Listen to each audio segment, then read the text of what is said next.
मेरे जीवन में धन की कमी नहीं रहे। उस धन के लिए मुझे लक्ष्मी की आराधना करने की जरूरत नहीं है, भगवान विष्णु की प्रार्थना करने की जरूरत नहीं है, उस कुबेर की मंत्र जाप करने की जरूरत नहीं है, क्योंकि भगवान शिव की साधना करने से स्वयं मैं अपने आप में उस धन को प्राप्त कर लूंगा, उस ऐश्वर्य को प्राप्त कर लूंगा, उस पूर्णता को प्राप्त कर लूंगा जो कुबेर के पास है, जो लक्ष्मी के पास है।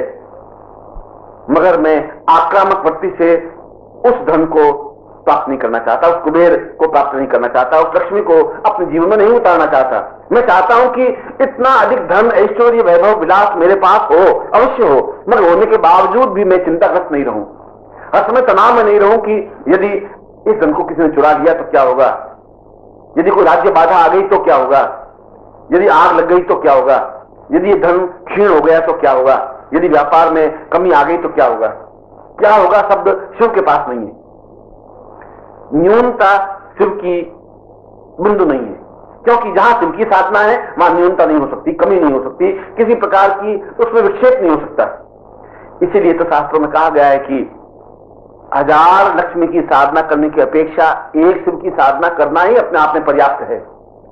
1000 बार कुबेर को अपने वश में करने की अपेक्षा एक बार शिव के सामने नमन करना ही पर्याप्त है, क्योंकि भगवान शिव अपने आप में पूर्ण लक्ष्मी और कुबेर को देने में समर्थ हैं, जीवन में ऐश्वर्य, धन और संपदा को देने में समर्थ हैं, जो अपने आप में कुबेर के अधिपति हैं, अक्षय भंडार के अधिपति हैं, स्वर्ण के अधिपति हैं।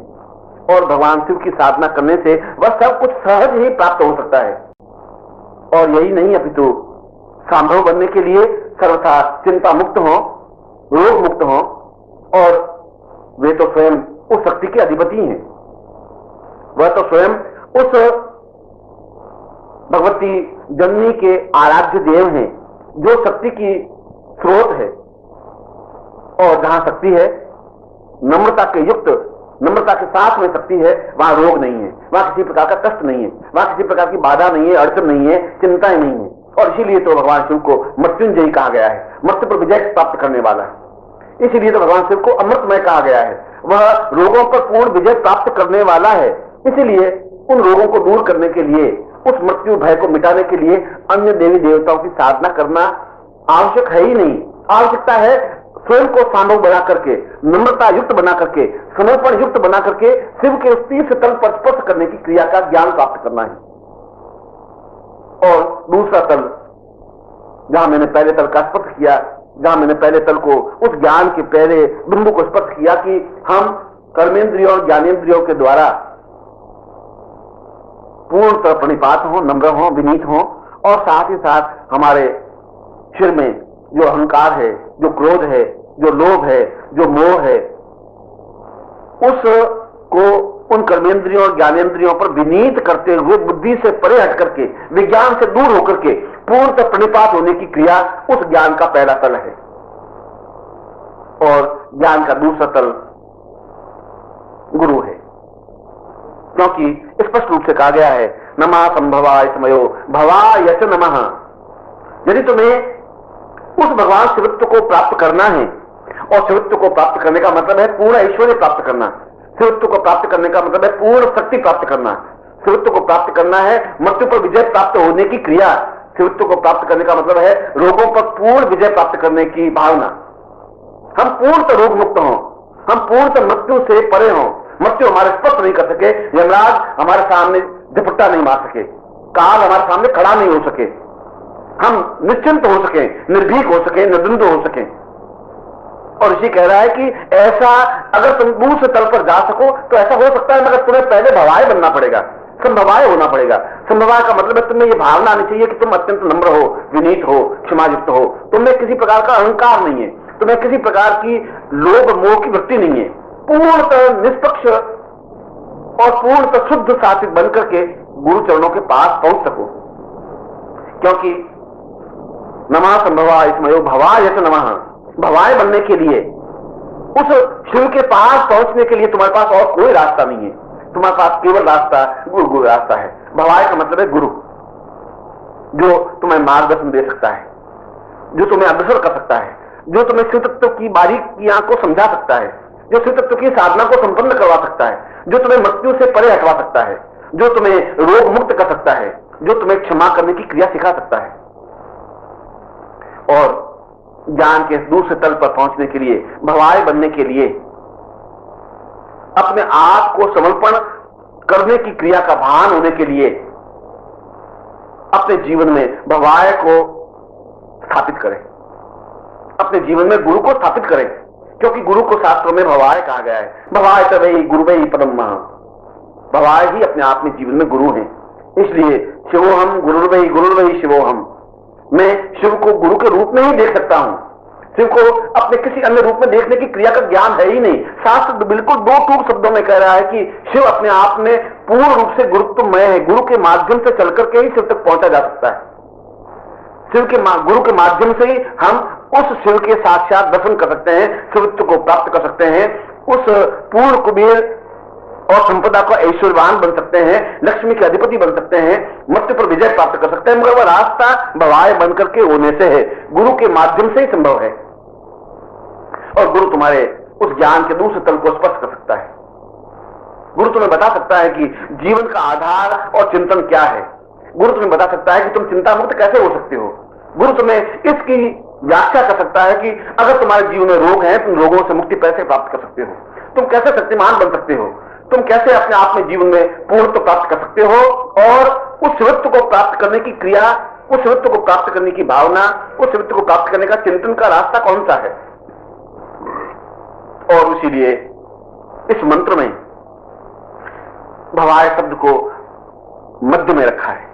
प्रारंभ में ही मध्य में रखने के पीछे भावना यह है कि तुम गुरु के पास तभी पहुंच सकते हो जब तुम में क्षमा हो, जब तुम्हें नम्रता हो, जब तुम्हारी ज्ञानेंद्रियां कर्मेंद्रियां तुम्हारे कंट्रोल में हो, जब तुम बहुत नम्रता युक्त बन सको, जब तुम अपने अहंकार को दूर करके प्रणिपात होकर के गुरु के पास पहुंच सको। ऐसा पहुंच सको तो गुरु तुम्हें आगे अग्रसर कर सकता है। यदि तुम्हें अहंकार है तो गुरु तुम्हारा स्पर्श नहीं कर सकता।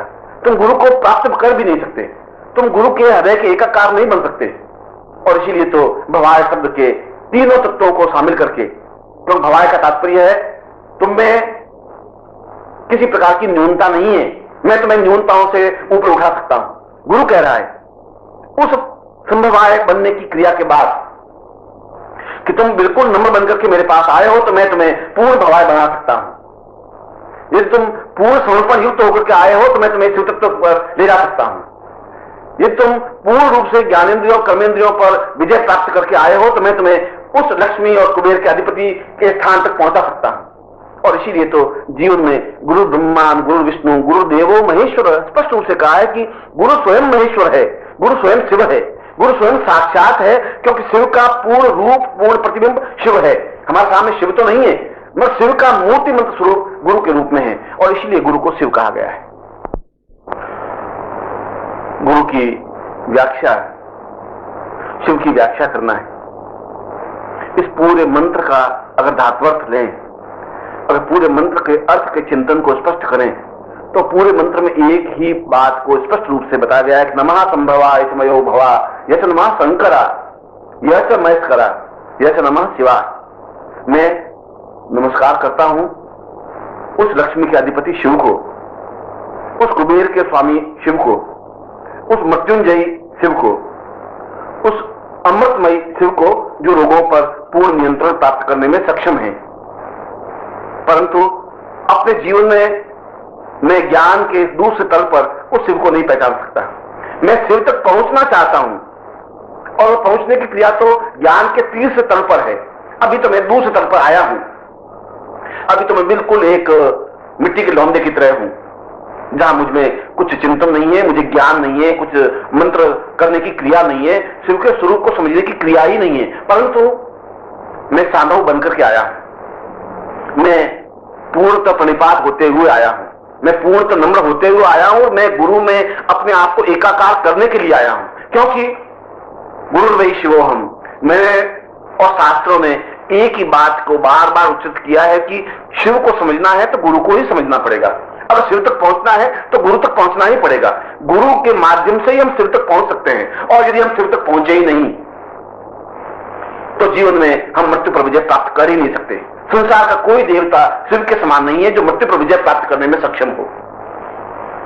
संसार के 8 प्रकार की बाधाएं हैं, और उन 8 प्रकार की बाधाओं में पहली बाधा मृत्यु है, दूसरी बाधा रोग है, तीसरी बाधा ऋण है, चौथी बाधा कुटुंब क्षय है, पांचवी बाधा बुद्धिहीनता है, छठी बाधा शत्रु आक्रमण है, सातवीं बाधा गृहस्थ न्यूनता है और आठवीं बाधा ज्ञान की न्यूनता है। और ये आठों शत्रुओं पर विजय प्राप्त करने के लिए यदि कोई एक अधिपति है तो वे भगवान शिव हैं।